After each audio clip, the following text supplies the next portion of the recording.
Well, look what's in my hand. Hey, Connor, from broken boy to mended man. That's right. It is Wow. the hard copy is out. It I arrived at the know. house. Was it last week? A week and a half ago? Yeah, I got here last Thursday, and so my wife was going to the grocery store. My office is, up above the garage, and she honked her horn, which means come, come, Pat. So I went down there, and she just pointed to the front door, and there were these 6 boxes or 5 or 6 boxes. I knew immediately what they were, and I opened them up, and it was the book. It's the book. Yeah. For an author, it's like having a child. This is my 23rd child. I got a very big family, Yeah. but it's so exciting. It's a very special moment. Yeah. Very special moment. So for anyone who's wondering, who's just listening to only audio, Pat's new book just arrived at his door, and it comes out officially on March 19th, which is very Yeah. exciting. It's From Broken Boy to Mended Man, a positive plan to heal your childhood wounds and break the cycle. We've mentioned it a few times on previous episodes, but it's here. It's a hard copy, It's and now. It's like it's right got an now. orange bike on it. Yeah. Well, tell me about the orange bike and also the baseball glove on the back. Well, yeah. So if you are on audio, yeah, there's a baseball glove on the back. It's kind of the backstory is, and some of our listeners might have heard this before, but um, when I was 53 years old, my mother died of cancer, and I didn't feel anything. I wasn't sad. I didn't cry. I didn't miss her. And knowing that was pretty strange, I went to see a counselor who, through 8 sessions, really helped me put into words and articulate the father and mother wounds that I'd never really even knew I had, much less been able to express. And so, as I was talking to my counselor one day, after she gained my trust, I shared some things. We can get into these other things too, but I shared with her um, what I said is this is like the signature story of my childhood. So I'm about 10 years of age. I'm put on my baseball uniform and I'm getting ready to go to play in Little League, in a Little League game. And my mother and father say that they would like to come watch my game. Apparently, that was not something they did. And I have this vivid recollection of arguing with them and trying to persuade them not to come until I literally worked myself into tears because I didn't want them to come to my game. And finally, they relented and said, okay, well, we won't come then. And then I threaded my baseball glove over the handlebars of my bicycle and cried for the 10-minute ride, bicycle ride over the Little League field because they weren't coming. Hmm. And so my counselor said, well, what do you think that means? And I said, I have no idea what that means. That's why I'm paying you. And she pushed me, and honestly, I couldn't think of anything. So she told this story. Hmm. She said there was this pastor who had a son named Noah, and he had promised Noah that he would take him fishing the next morning. Well, that evening, Noah was bounding around the house and so excited and getting ready to go fishing the next day. The next day, early in the morning, the phone rang, and the pastor picked up the phone and he said, yes, yes, yes, I understand. Okay, well, I'll be right there. And then he rushed off. That night when he got home, his son, who had been bounding around the house last night, the night before in the morning, was moping over his food at dinner. And his wife said, do you know that you had promised to take Noah fishing this morning and you forgot? And he was mortified. He couldn't believe it. He said, no, I'm so sorry. I'm going to make that up to you. I really made a big mistake here. And Noah said, well, that's okay. I don't like fishing anyway. And so my counselor said, well, what do you think was going on in this story? again, I said, honestly, I mean, I have no idea. And she really pushed me on it. I could not figure it out. And here's what she told me. And of course, I've learned a lot since she told me this, but I'm going to read it from the book. She said, and this is the crux of the matter, a little boy cannot handle the thought, cannot accept the thought, cannot live with the idea that his father doesn't really care enough about him to want to be with him. So instead, he substitutes the idea that he doesn't like fishing. In other words, she said, he can't just say, my dad doesn't want to be with me. A little boy can't take that. So instead, he says, I don't like fishing. And then my counselor said, what do you think was going on when your parents told you not to come to the ball field? And I said, I think I'm starting to get the picture. Yeah. So I really did experience, my parents were such nice people. And you know, we did go through a reconciling process. And when I was 35 years old, I initiated a more formal process of getting back together again. But even though they were nice people, my counselor saw gross abandonment. My parents are very passive and very permissive, wonderful people. Whatever happened to me and my three younger brothers happened out of ignorance, not malice. But nevertheless, I did quit high school in the middle of my senior year. My next brother, he quit high school in the middle of his senior year, following in my footsteps. He eventually died of a heroin overdose. And my two youngest brothers have had more than their fair share of problems. And my dad just never saw it coming. And there's a lot to that, but he never had a dad. His father abandoned my dad and his three older siblings when my dad was 2 years of age. And so he just had no example of what it meant to be a healthy man. So can you relate to what I'm talking about here? Yeah, I mean, when you're telling those stories, it's stirring up these things that we bury away, Yeah. right? And we're all looking for practical help, but also if we don't take time to feel what actually happened in the past, then we'll basically just be covering it up, which is interesting. So what I think is so unique about your writing is that you tell these powerful stories, but then you shift it into practical steps. It's kind of like what you talked about when you were 35, you initiated a formal process, you said, for, reconciliation with your parents. And those are the types of things that are outlined in the book, which is what I found fascinating as well. It was like my friend Pat is telling these authentic stories. Well, you weren't my friend at the time, but he's telling these authentic stories. And then he's also giving the practical steps of how you could start to imagine how it might look for you to walk out the inner healing. So that was very, very special to me. I'm just interested in this. Can you remind me, because I've already read the book, but I need to read it twice, right? Remind me about that process with your parents, that formal process, because you invite other people to step into that process too. Yeah. So maybe just to go up 2 levels in the outline, just to give guys that are listening and women too. I've already given this to a woman that pulls weeds for me, and she's a broken girl. And so she's already texted me and letting me know that the book's having this big impact. So, but, I work with men, and this is contextualized for men. But the arc of the book is that, experts tell us that 70 to 80% of families are dysfunctional. Experts tell us that most men are so emotionally impaired that not only are they unable to express their emotions, they're unaware that they even have emotions. Yeah. And so, there's this kind of emotional amnesia that men are more susceptible to in general, and particularly when we have been wounded in ways that we're trying to forget. So it's one thing. Yeah. So anyway, I don't want to get too far off on that, but yeah, emotional amnesia.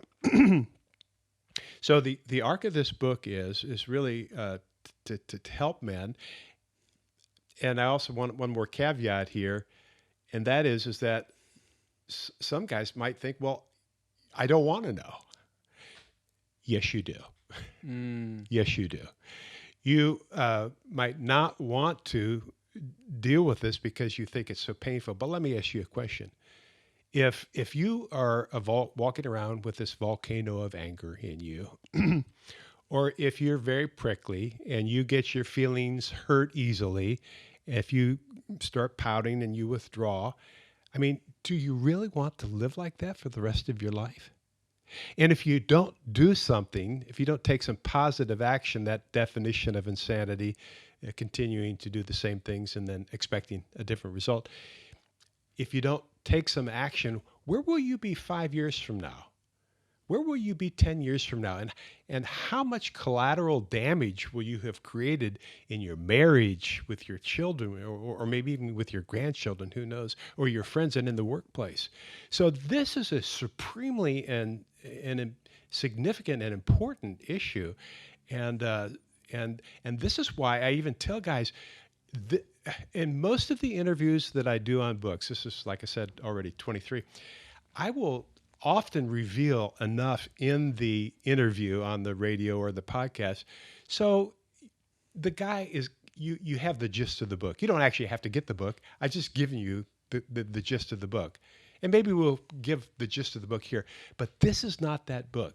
You actually have to go through the biblical process that's been around for thousands of years. You have to go through it, and you can't just intellectually assent that there is a process. You actually have to go through it to experience the healing.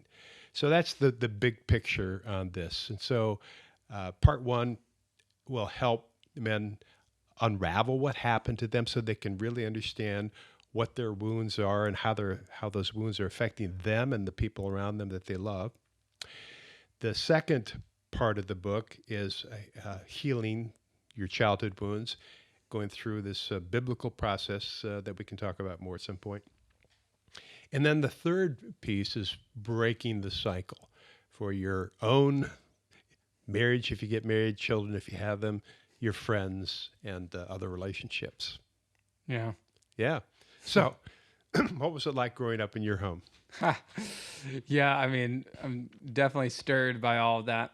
One thing that you said before I get into how it was at my home, you said you can't just go through the intellectual process, right? Right. You actually have to participate. You can't just intellectually imagine what this would be like, or even continually make lists of what it would be like. Well, I know I need to get up and do this in the morning. I know I need to read the Bible. I know I need to do some journaling. I know I need to go talk to a close friend.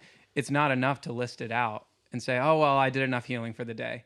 Like, you actually, you need to read the Bible, right? And experience that interaction of conviction, clarity, hope, excitement. It needs to be for you, right? Jesus says, behold, I stand at the door of a man's heart and I knock, that any who would open to me, my Father and I would come and make a home in him, right? So you have to let Jesus in, and into your every day, into your every hour, into your every minute, right? This is the biblical process of healing, is letting Jesus actually heal you, not just thinking about healing or hoping about healing or you see, or reading about healing, like it won't be enough. What's fascinating about what you're talking about here now is that we've all heard a good speech or a good sermon or message, and we know why it's important, and we know what we should do, but then we walk away scratching our head. Okay, well, now what? Maybe we even get the answer to so what, but now what? It's the how. Well, I know that men are busy, and I know that men who read this book, I've already got enough feedback from men that have read the book that I know it's connecting in a big way with them. But I decided to go ahead and literally put throughout the book different reflection exercises. So, for example, one of the characteristics of broken boys have these nine characteristics of broken boys, and so at the end of each of the little descriptions of these nine characteristics, I have a reflection exercise. So this the third characteristic is you are easily angered, And at the end, the reflection exercise, it says, to what extent are you easily angry? Question mark. And then I've got, I'm not going to hold it up, but a continuum. Never, rarely, sometimes, usually, always. So I'm asking the men to pause then, right then, so they don't miss it. So it's not just this intellectual understanding that people can be easily angered, but that, to what extent are you easily angered? And then actually making a record of it. And you can make a mental record. You don't have to write it down, although I think writing down is good, especially if you're on an ebook or an audiobook. It'd be kind of hard, wouldn't it? But I think actually making a record of these things, and then I'm giving men the opportunity to reflect on all these things and process all of these things throughout the book. Yeah, and then also putting all those characteristics together in one place in a chart, saying, okay, on the pain scale, Connie, the Baker Wong pain faces chart, Connie Baker, she created this they created this pain chart for children for physical pain, and I got her to allow me to use it for adults for emotional pain, which was not the original intent, but she gave me permission to do that. And so I've got a chart in there helping guys think about, okay, well, where are you today? How much pain are you in on the faces chart? And so I've got the chart in the book, and they can say, okay, well, I'm a 4 today, or I'm a 6. And then I've got a chart where they can actually record that. Okay, when I started the book, I was a 7.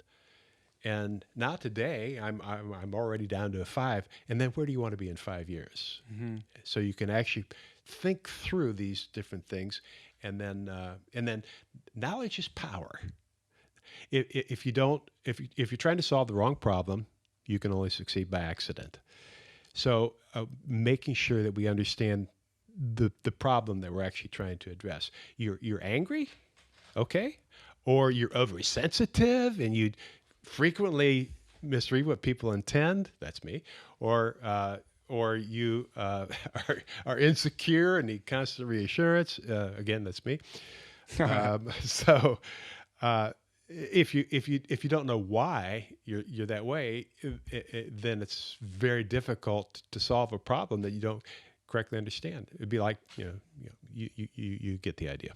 Yeah, it's interesting that you brought up me talking about my childhood, because immediately I got a little tight. I can imagine. And then I shifted the conversation a little differently. Yeah, right? I noticed. But it's interesting because in the book, and I'm more than down to talk about my childhood. I have plenty of times, but I'm going to have to work through that emotionally of what it's like to talk about it on a podcast. Yeah. What's crazy is that you didn't just decide. And I want to make this safe. So, I mean, you don't need to do that today, and you don't need to do that here. You do that when you feel comfortable, if you feel comfortable, and only then. And we've talked some about it privately. Yeah, but I want to respect you. Of course. And I'm honestly more than willing to, but I was just talking about that internal processing that all of a sudden, whoop, it comes up, and then you're snapped out of your comfort zone. Yeah. And it's interesting. I was watching a video on this the other day. It was called The Jesus People. What does it mean to be a Jesus person, a person who's like Jesus, right? And this guy was looking into this other guy's eyes, and immediately he felt so uncomfortable because this other guy had so much love, and it was unconditional, and there was nothing the other guy could do to earn it, you know? And so he immediately started freaking out in his body because his system was used to having transactional love, transactional relationships. Right. And now all of a sudden he's with someone that there's no transaction that could take place, right? Which, funnily enough, that means now you're being like Jesus because you're truly loving people, right? And so it's pretty amazing. But the reason I brought all that up and what I was talking about before about being uncomfortable, talking about my feelings, is not only did you get comfortable enough to talk to a therapist about your feelings and maybe some friends and then even go to your parents and reconcile, but then you decided to write a book. You decided to make it public. Well, not in a hurry, I didn't. Yeah. So tell us about that process of what it was like to write a book about childhood wounds, about things that are very vulnerable with your parents, things that, you know, a lot of us are hesitant to, you know. Well, for sure. And so why did I write this book? I wrote this book because God has allowed me the privilege of going through his biblical process of healing my childhood wounds and breaking the cycle. And I have made lasting and beautiful changes. This isn't something that happened last week that I'm now writing about. This is something that's been going on for decades. So there's a lot of proof of concept here. You see what I'm saying? So when my mom died at 53, my dad died not long after. He died of a broken heart. He loved her a lot. And he was a pretty sick man, though, but he died. She died on a Memorial Day weekend, and my mom died. My mom died on Memorial Day weekend. My dad died on Labor Day weekend. And I was 53. and so at the age of 35, we'll come back to that, but from 35 to 53, we had a growing and a wonderful and a very loving, turns out a very loving relationship. All the things that I'd missed, I never heard the words "I love you" until I was 35. Okay, we can come back to that because there's a beautiful story, the way that happened, and that's in the book. But nevertheless, obviously, because I was doing this piecemeal and not systematically, because I didn't have the understanding then that I have now,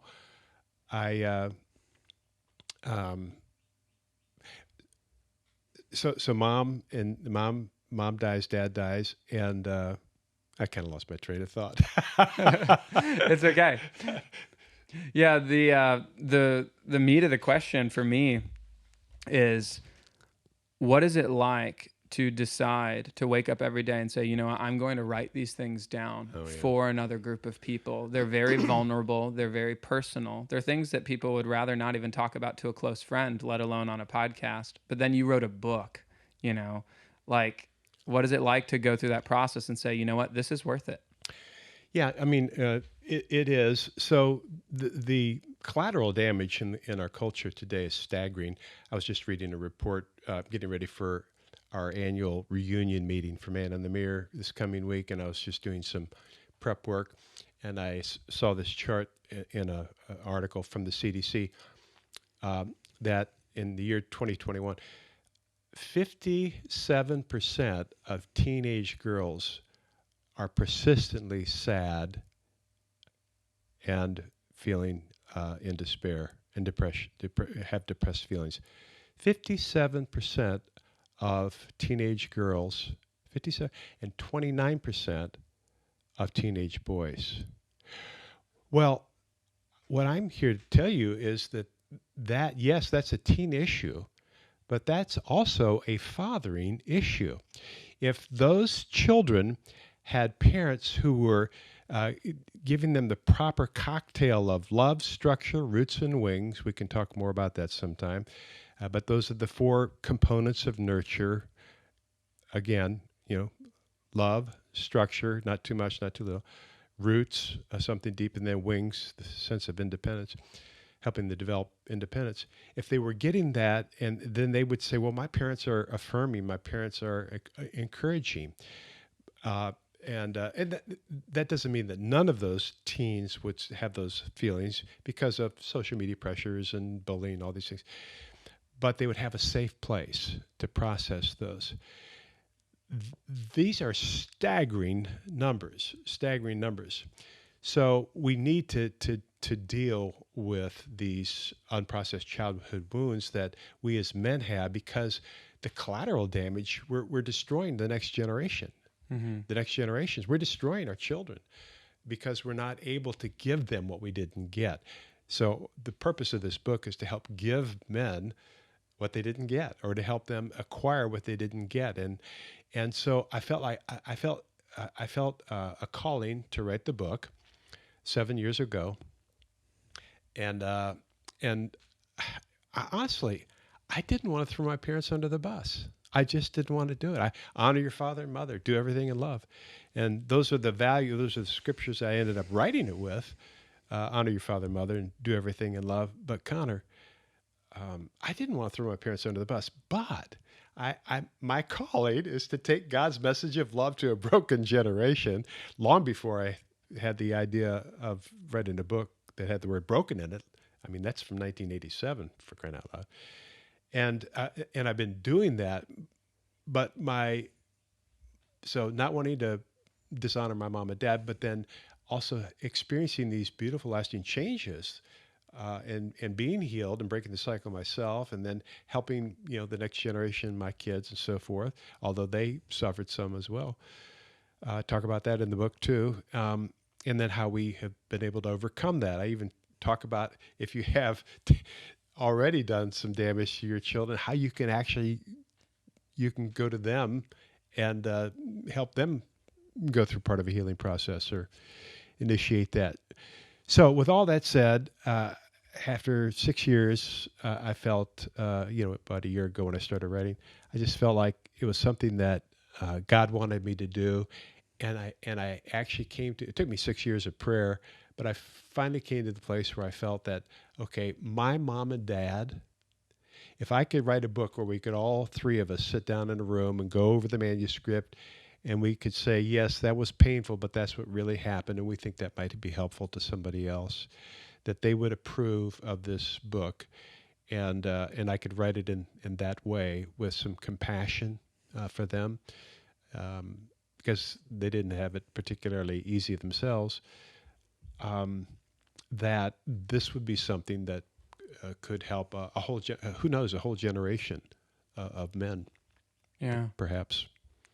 It would be nice to help a whole generation of men. Yeah. Yeah. Well, if nothing else, there's a whole generation of men who need help, and most of them are seeking help.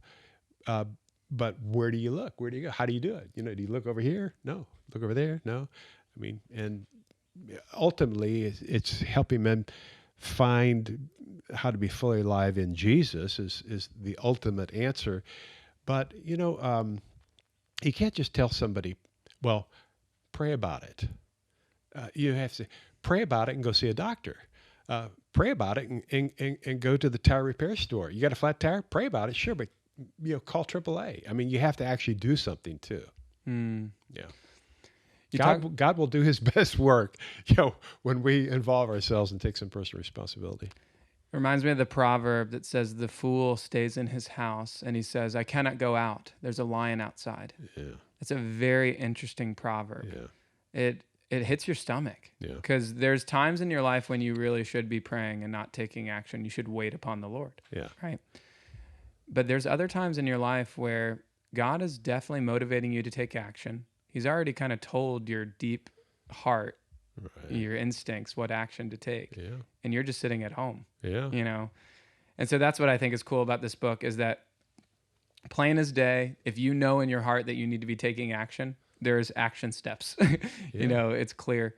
You talk about these beautiful, lasting changes. This phrase has come up twice now. Beautiful, lasting changes. Yeah. I'm just excited about it. Like, tell me about some of the insecurities that you had, and then how they transitioned to beautiful, lasting changes. Yeah, it's funny. I just had a squirt of emotion too. That's the first one we had, and this was like episode 3 or something. I haven't really felt that before, but yeah. So I grew up in a Christian home that didn't know Christ. Okay, that might make sense. A Christian home that didn't know Christ. Yeah, if that makes any sense at all. My mom and dad, I'm the oldest of 4 boys. They really knew that, I guess they knew they needed some moral and religious instruction for their 4 boys, so we joined a church. But and my dad was looking for some help on how to be a godly man, husband, and father, right? Well, he grew up in poverty. He went to work. He had his first job when he was 6 years of age, worked with his older brother on a bread truck, had 2 jobs, and then they had a paper route, and had a strong work ethic. So when we joined the church, what my dad was really doing is he was looking for some help, right? But what happened is that the church was big on doing work for God and not necessarily walk with God. And so both are important, but you got to have them both. And so they did little to help him in his walk with God, but put him to work for God because of his strong work ethic. And he was the top layman in the church at 40 years of age. Wow. Pretty high achiever. Something happened. Anyway, my dad got burned out. We left the church. We de-churched when I was 16. We were some of the early de-churchers. We de-churched. I was 16. My youngest brother. I was in the 10th grade. My youngest brother was in the 3rd grade. And we had been doing, it seemed like we had been doing pretty well on the outside looking in. I don't know how we were holding it together, but it looked good from the outside. But once we, had abandoned the community of the church, the wheels really came off the wagon quickly. And so here was the what was going on behind closed doors. I have no recollection of ever hearing the words, "I love you." I have no recollection of ever hearing the words, "I'm proud of you. I believe in you." Here's some things you might want to know about God, that He is a personal God. Here are some things you might want to know about sex in the human body. Here's some things you might want to know about personal hygiene. Here are some things you might want to know about educational opportunities, or what you might think about for the future and career, or things to look for in a woman. Nothing. And so now and when I told my counselor that, now all these things I was very closed up about until I went through counseling. And but then when I realized I could trust my counselor, I also was able to share with her that we were not a physically affectionate family either. I had no recollection of being hugged as a child. Now here's the thing: I'm not naive. I'm not saying that those things never happened. But as my counselor pointed out, it's significant that even if they did happen, it's significant that you can't remember that they did. And so I had this narrative, which is, by the way, I still have that narrative. I still have no recollection of any of that. And so, so I've been to hell and back. Yeah. And so the idea of being able to help other men either shorten the duration of their painful time, or be able to get it early enough so that that they can never create the collateral damage in their family. They can heal their childhood wounds. They can break the cycle. I'm passionate about this. I want this to happen. Yeah. Obviously, you talking about your past is that's what happens when men get together and talk about what really happened or what's really going on. It stirs each other up, right? Mm-hmm. But I've been thinking about my generation a bit, and what some of my fellow creatives struggle with, and what just some of my fellow friends struggle with. And it seems with social media and these different things that there's this generalized addiction to suppressing real positivity and real hope and real goals, and sitting in bed and scrolling the phone. That's how I would summarize it. Yeah. And so you get this idea of hard work, good hard work, rewarding work comes up in your heart. And then you somehow entertain the idea, right? Mm-hmm. Maybe you do a little bit towards it, but then you go get back into bed and you rest, something like that. That's how a lot of my life was years ago. It's not really the same now. The temptation is there, but I know how to refuse it. So when I think of beautiful, lasting changes, one of the ones that's setting into my life lately is that I really believe in accountability now. Like I have faith in it. Like I believe in it, And if I call a friend, or if I get a friend to sit with me and work, I literally did that yesterday. I said, I'm feeling a little insecure today. And I recognize the past pattern. So I might disappear, not answer some texts, all these types of things. Or I can get a friend to sit with me for 2 to 3 hours and break it. Right. And so we broke it. So that friend sat with me for 2 to 3 hours. Oh, that's a good friend. Yeah. And we got great work done, and she read a book, and it was beautiful. Like you could feel the beauty and the love, and you almost could feel like, wow, I'm willing to stay here for a while. Yeah. I'm willing to rest. I'm willing to heal, So that's something very interesting to me about my generation, and to make it very practical. Yeah. And these types of practical manifestations came from cries in the night to God. You know what I mean? Like, God, search me, know my inmost parts, right? Try me, see if there's any crooked way in me. Well, one of the crooked ways in me is that I would isolate. A fool isolates himself, Yeah. right?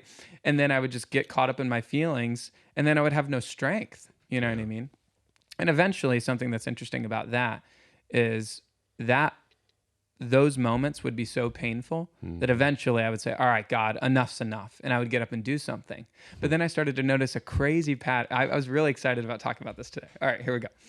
So this is a crazy pattern that I noticed across 10 years of my life. All right. I call it your first win stealing from your second win. So do you know where I'm going with this? Yeah, sure. Okay. Yeah. So I think this is a common experience. So you get one win, and the dopamine of that win, because you're not used to winning, or you're not used to laying down your life and enjoying abundance, This is good, Connor. then you get that win, and then you go hide away. Yeah. And instead, there's 9 hours in the day, 10 hours of working hours in the day. You could get 7 wins eventually, right? You know, at 75, you know, being an entrepreneur, being someone who's written 23 books and stuff, I'm sure you know about getting multiple wins in a day. But I think one of the greatest thieves for people's emotions and people's spirituality is this belief that like one little win was enough, and then that little kick, and I'm going to go rest. And I don't think that's true. And so I kind of broke through that in the last couple of weeks as well. I was just like, no way. I'm going for 6 wins. You know, like I want to recycle that as many times throughout the day as possible. I thought it was a very interesting epiphany. Well, that's a beautiful and hopefully a lasting change for you too. I pray it will be that way. So, yeah. So I've got all of the stuff that I've got inside of me or don't have inside me, all these affirmations and so forth. And so I come into manhood as a young man, and empty. I mean, clueless. I was clueless. I mean, if you would have looked in my eyes and said, when I was 24 years old, you know, what is a man? You just gotten this blank stare back because I really didn't know. Now I'd been in the Army, so that kind of knocked the chip off my shoulder. But even that, I mean, they're teaching you how to be a warrior, but not how to be necessarily how to be a man, especially someone who would love well, love others well, love God, do meaningful work, care about the creation. So I think I've already said it on a previous podcast. It surprised you when I said it, but we were talking about what is manhood, and I said manhood is identifying and protecting sacred things. And so sacred things, what are sacred things? Well, women, children, marriages, families, the sanctity of life, the sanctity of work, the sanctity of communities, the sanctity of marriage. These are things that the role of a man is to identify these sacred things wherever they are, and then to protect them. We're protectors. And so I wasn't protected, and so I had this emptiness inside of me. And I'm again, I think it happened out of ignorance, not malice. But nevertheless, as my counselor said, even if it wasn't intentional, the net effect is the same. And so I was dysfunctional. I grew up as a practical orphan, and so the most beautiful and the most lasting change, or the first of a group of cascading changes for me, was when I realized that my understanding of God and Jesus was based on me performing to either make God happy or to avoid his wrath. And it happened this way. My wife, who I tricked into marrying me, I think she wanted to be tricked. She liked me too, but I convinced her that I was a Christian when all I really was doing was giving her the answers that I thought she wanted to hear. But 2 weeks after we were married, pretty obvious, I was committed to a set of Christian values. My dad and mom, they're very ethical, moral people. My dad had more integrity than as much as integrity as any man I've ever met. And that's part of his legacy to me, is this whole integrity thing and this moral behavior. And so I was a very, well, I wasn't a very moral young man, but from the outside, I understood that Christianity was about doing the right thing. And Patsy understood Christianity differently. It was about a relationship with a person, Jesus Christ. So I noticed that she was kind of effortlessly, out of the overflow of this relationship, she was doing all the things that I was having to use all of my strength and will to do. And it took me a while to understand that. But what happened was is that one day, through the help of some young guys who had taken me under their wing and started showing me the ropes, I finally understood the gospel of Jesus, that Jesus actually liked me. Uh, he might have had this obligation to love me because he made me, but he actually liked me and wanted the best for me and wanted a relationship with me. And that and the thing that had been keeping me from accepting that was I knew what a sinful person I was. I knew all the bad things I'd done, all the guilt, all the shame, and that it was like Jesus was saying, I know all that, and it's okay. I want to forgive that. It's the kind of thing you were talking about earlier. And so that was the biggest and the most beautiful lasting change. And I won't say everything was rosy after that, because it's not just accept Jesus and then all of your childhood wounds go away. But by having Jesus in my life as the anchor of my life, then I'm able to actually want to be transformed. I want to be more like him. I have this motivation to be the godly man, the godly husband, the godly father that my family needs, and to go after that. Before that, I just didn't know what to do. I didn't know where to turn. Every time I tried something, it didn't work out. But this process started to work, and I mean, it took for me, it took a long time. It took from the age of 24 to say 53 plus a year or two to get that worked out. So that's quite a while. What I'm hoping is that by showing men this whole process, and this book is not about me, it's about you. It's about the reader. But I'm using some of my story to help understand how this whole thing works. I'm hoping that the man who reads this book can accelerate this whole process, so you don't have to spend 20 or 30 years trying to figure it out, but you can actually figure it out by going through this book preferably 2 times, because I said this to you, I think, off the air, and it's in the afterword of the book. I really am encouraging men to read this book 2 times, not 1 time. And it's because of I love the Bourne movies, the Bourne Identity and so forth. And you watch one of the Bourne movies or any movie the first time, and you get a certain level of understanding. It's really, but when you watch it again, all the little nuances, all the things you missed the first time through, you begin to get a whole different perspective because you've been able to see the whole arc of the movie and you know how that fits in. So I want to encourage guys to think about reading this book 2 times, doing the exercise, engage your heart, not just your head, and take it out for a spin. That's a good topic to just kind of sit on for a moment. People rush past these things. Yeah, they do. They just rush right past it. Between you and your wife had a relationship with Jesus. It seemed to be flowing out of her, right? Those who believe in me, out of their heart will flow springs of living water. Yeah. Right. It's not just poetry. It's a real thing. Yeah. And then on this other side, a lot of people are looking for those practical solutions. The bills are due, the times are tough, things are stressful. And so they just start doing things, right? And they might even join a church just for the structural support, but they might not really in their mind and their heart know what's really going on.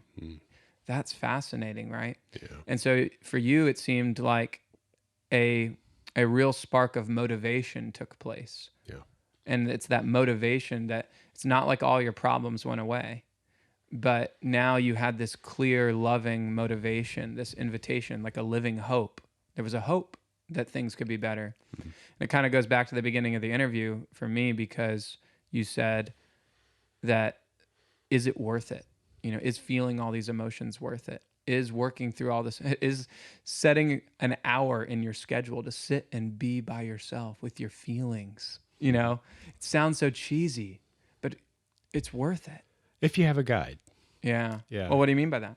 Well, I mean that you can sit down and want to make a change, want to be better, but if you don't know what you're doing, my father-in-law had a saying. In fact, it's on I have it in another room here as a framed thing on a wall. Amateurs teach amateurs to be amateurs. Yep. Yeah, if you're an amateur, you really need to get around an expert if you don't want to just remain an amateur.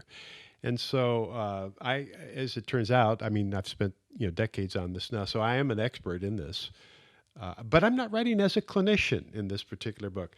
I'm giving everybody the practical help they need, the practical help that they're looking for to understand what happened to them, to break the cycle, and to heal the wounds and break the cycle. I'm giving that all to them, but I'm giving it to them not as a clinician. I'm giving it to men as someone who's been through it themselves. And my real dream is that we can just close up this timeline so that guys can figure out how to work through all this in a much shorter period of time than it took me. Yeah, I would definitely say in my life, the changes that have been seen in the last year or two. Mm-hmm. Well, tell me about that. Okay, let me take a moment.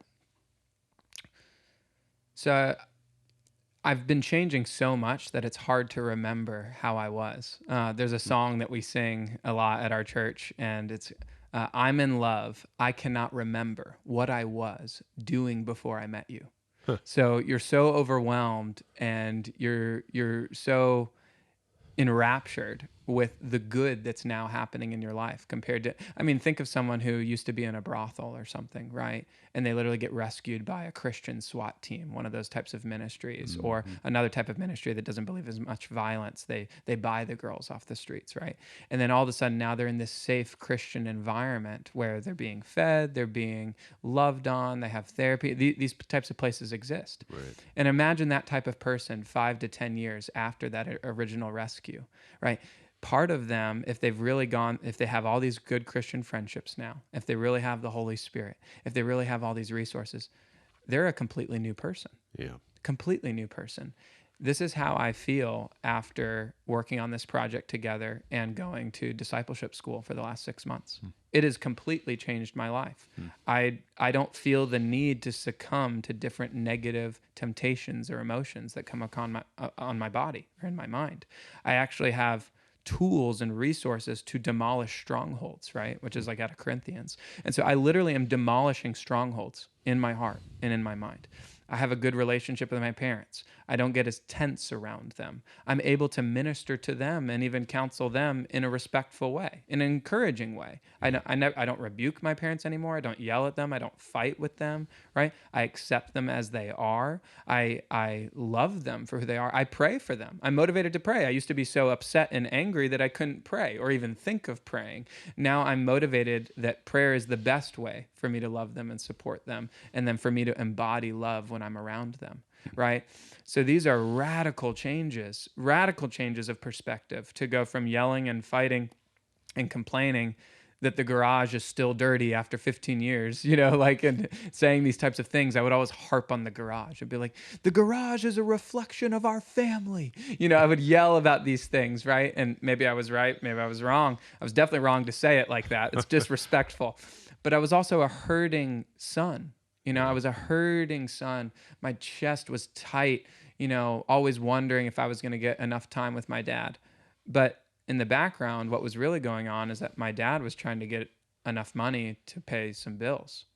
And my mom had a broken back and she was in bed. And so these emotions are real when you feel hurt and unloved and like you're not getting the love, structure, root, and wings that you need to thrive. I really liked Wings, by the way, like a sense of independence.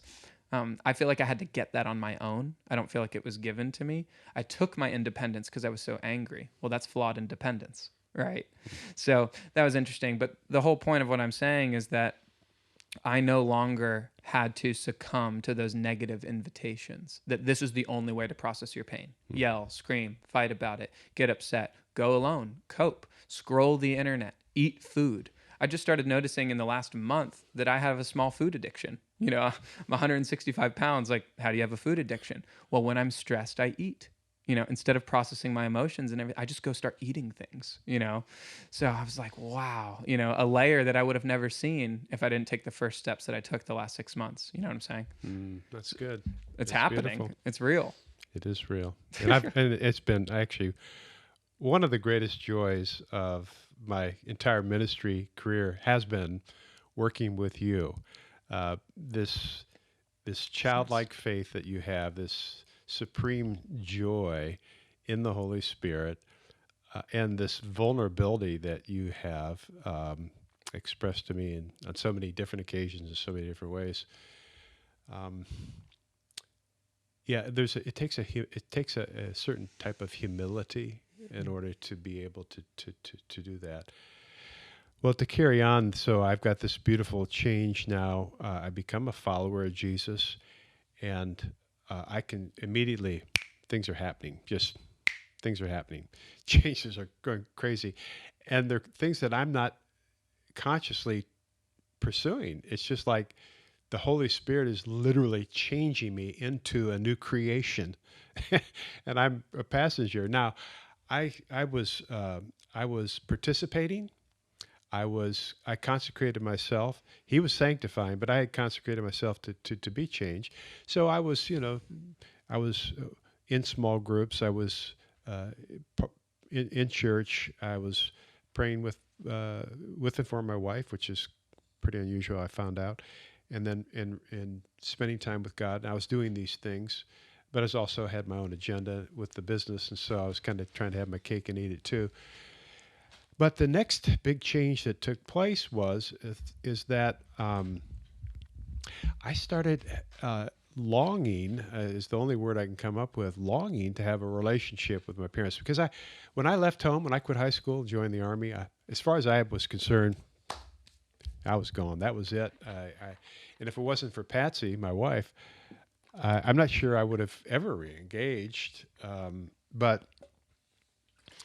I had been seeing my mom and dad for like Christmas and Easter and Labor Day picnic, that kind of thing.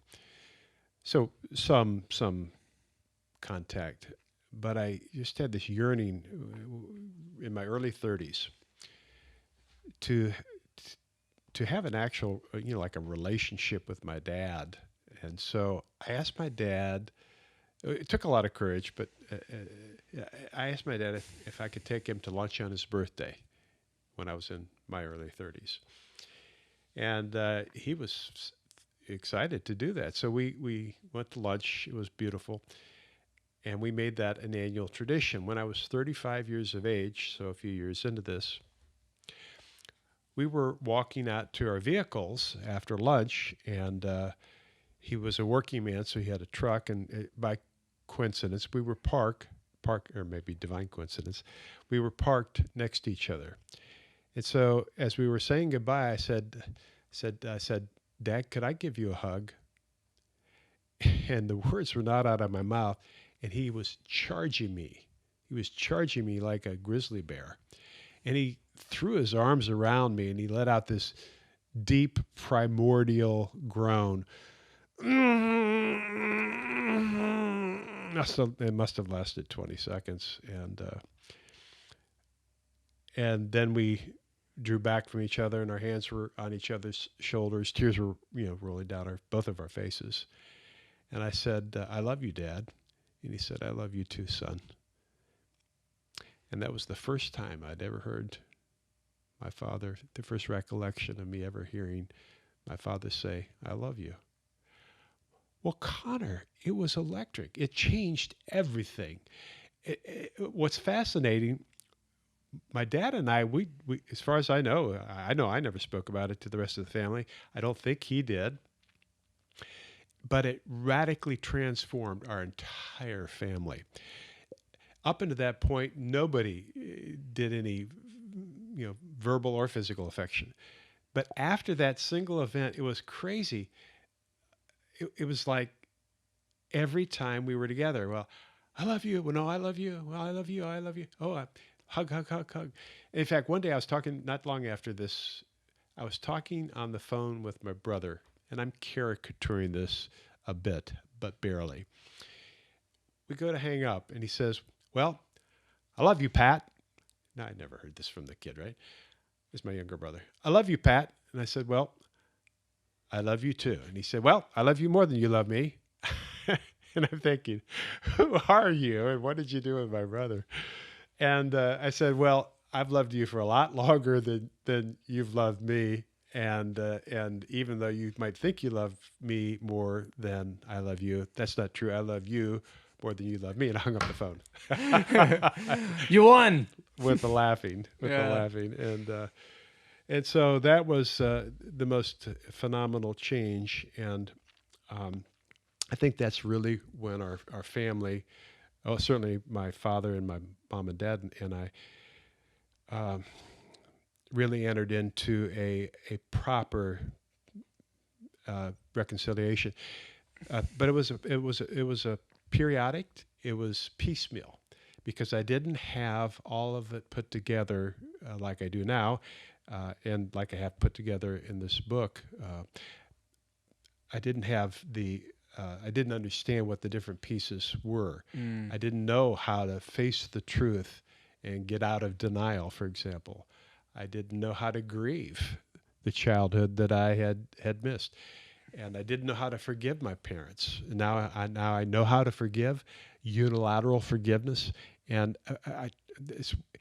forgiveness is the elephant in the room. So I spent quite a bit of time on that in the book.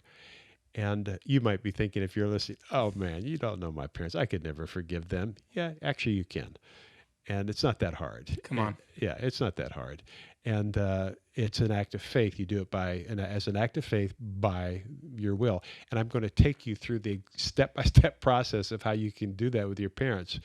Now, that doesn't mean you might not have to forgive them again tomorrow, especially if they were abusive or if they're toxic people, or even worse, they're still toxic people. It might be whack-a-mole for you. You might have to do that over and over again. But here's the thing. When you take a piece of string and you cut it in half is gone, but half is left, right? And this is in many areas of becoming a mended man. This is true. You keep cutting the piece of string in half, so half goes away, but half is always left. But it's less and less and less and less. And so you can. I don't. So I have a friend who I would call a pretty good friend, who was sexually abused by his father, who was a trucker. And so when his father would come home, he would hide in the cabinets underneath the kitchen sink. So when he grew up to become a man, he became an alcoholic, drugs, spent some time in a state home, married 11 times to 10 women, children, so many children, he doesn't even know who they are or where they are.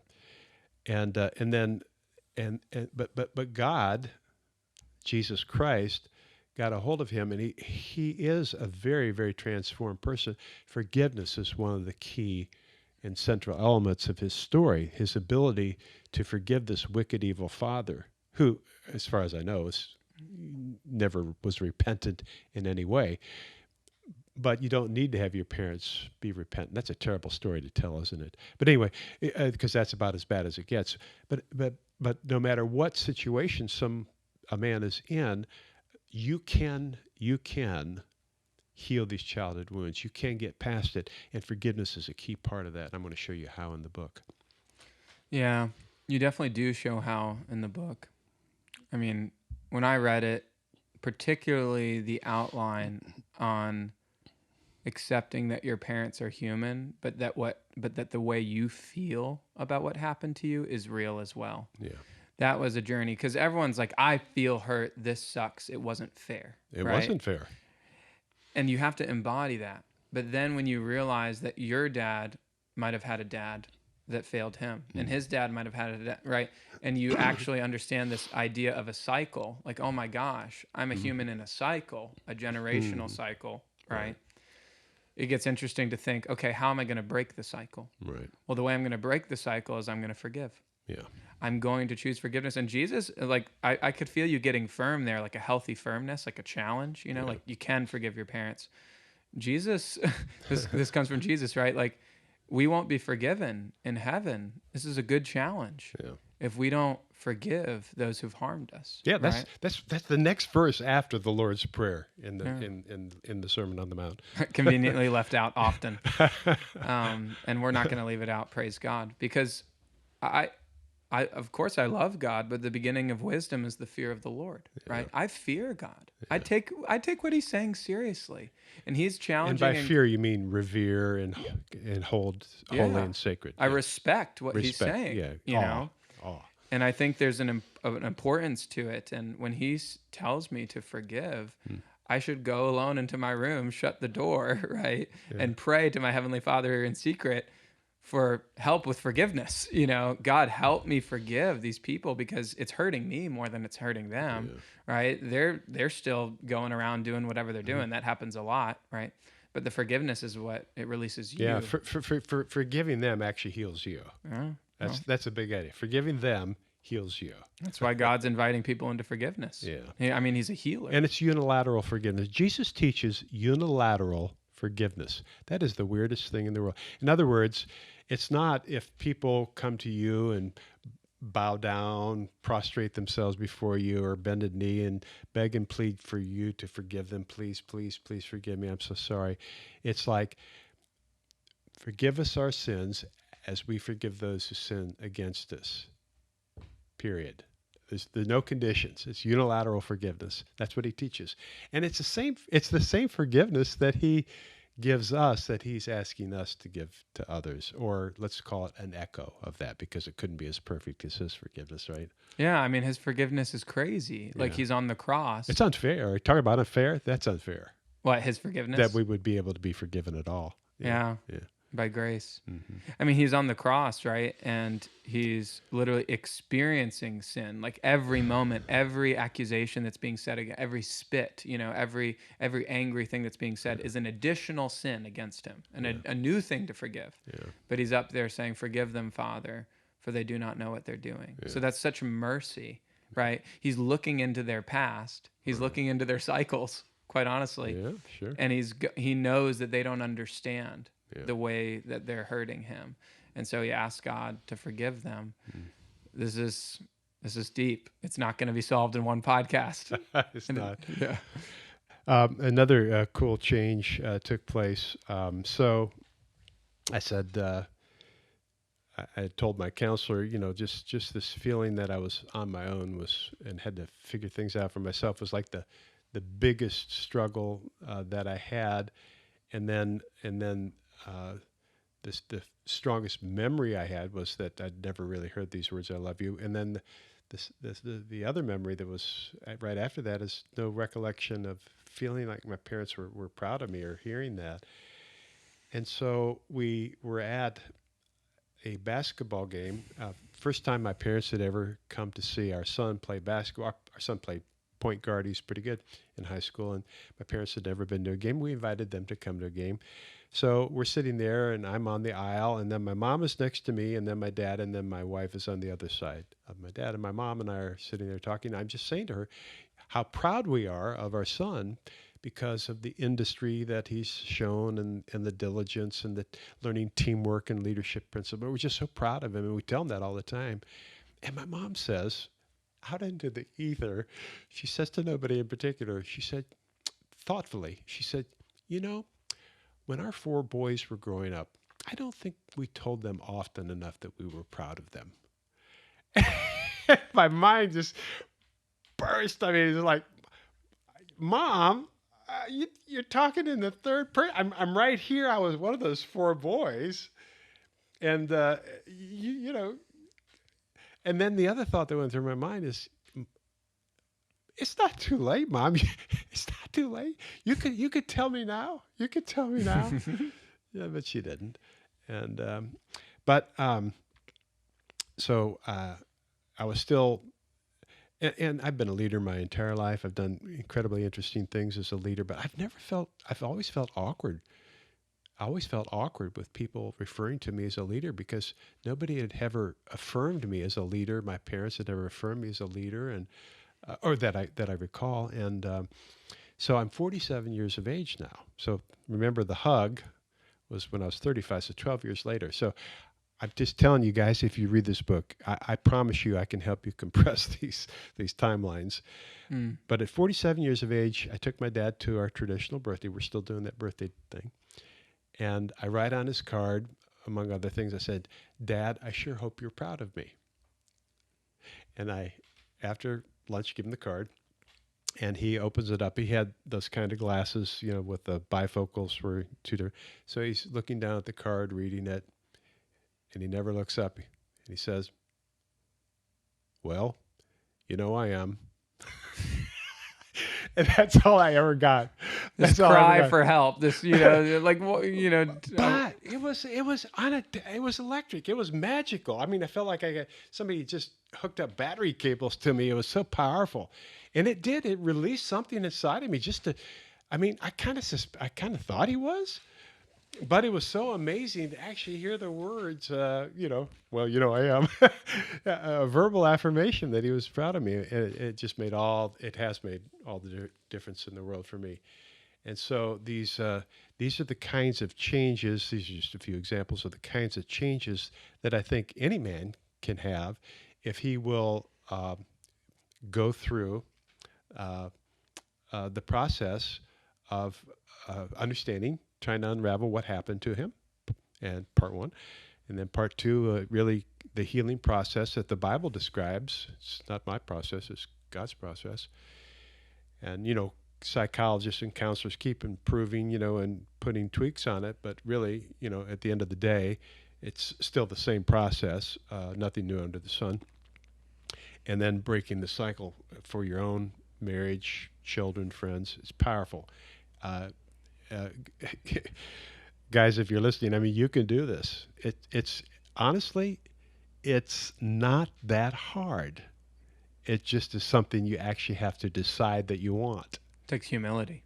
Yeah, it does take some humility, and you can do it secretly. You can do it privately. I mean, if you want to. And for some of you, that's the way you need to do it, because of your temperament or just because of the types of wounds that you have. But I also want to encourage you, if you're open to it, to get three or four other guys who, you know, are in a similar situation, and do the book as a group study. I've got a discussion leader's guide at the end. Everything's laid out. Discussion questions and reflection questions at the end of each chapter. So you don't have to do anything to prepare. You just follow the guide that I've prepared for you. Praise God. Yeah. Yeah. Super cool interview today.